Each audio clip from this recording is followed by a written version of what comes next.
Welcome to the tutorial for BIM Wizard, Part 2. Let's examine some of the individual filters.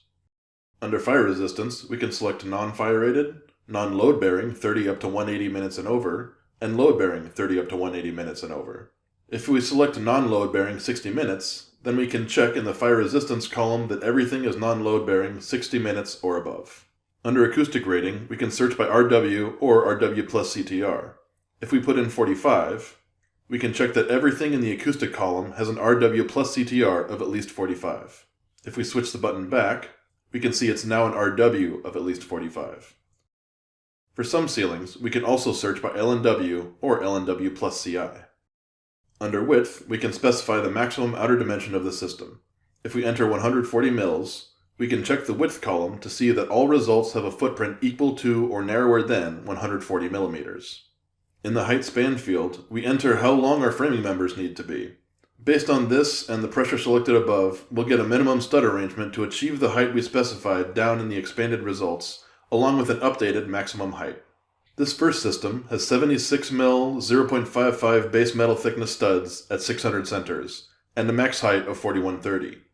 If we nominate 4131 mils, we see the stud spacing has decreased to compensate and increased our max height to 4530 mils.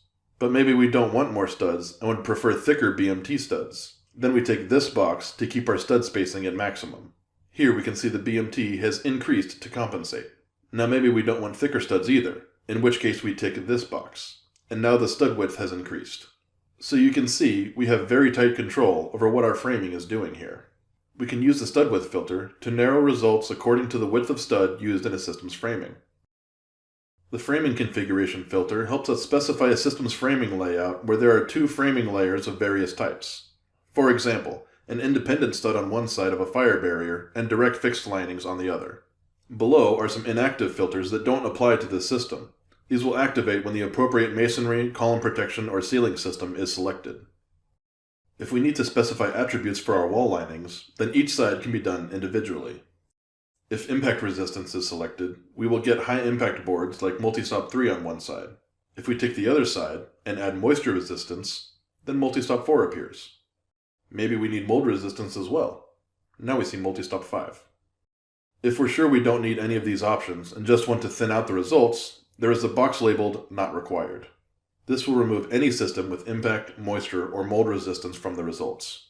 Please note that using this may actually remove the most acoustically appropriate system from your options, so that's something to keep in mind.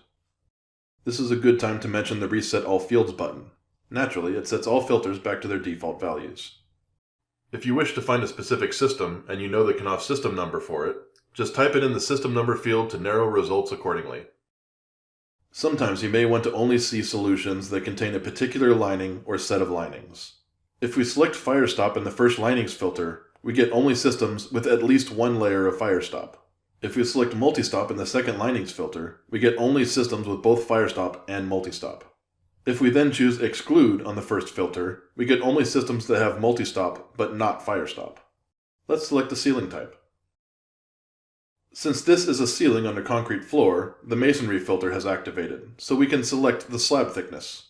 We also have the ceiling fixing type filter, where we can choose between direct, furred, or suspended fixings, and the flooring type filter with various flooring options. If we select spanning ceiling, we can see the ceiling span filter and checkboxes are active again. Let's take a look at how the acoustic ceiling tiles work. They have their own area where we can filter by edge profile, NRC and CAC acoustic values, light reflectance rating, or percent recycled content. We can also search by tile width and length in the performance criteria area. Please note that the longer side of the tile will always be considered the length here. An interesting thing to note about the results is that they are ordered by an economic ranking system. So for any given set of inputs, the most economical solution will be at the top of the list. This has two main benefits for us. First, we know we're meeting all building codes and standards for the given specifications, and second, we know we're not over-designing either. This allows us to easily achieve the perfect balance between safe design and efficient design that can only be achieved with quality, manufacturer-generated BIM content.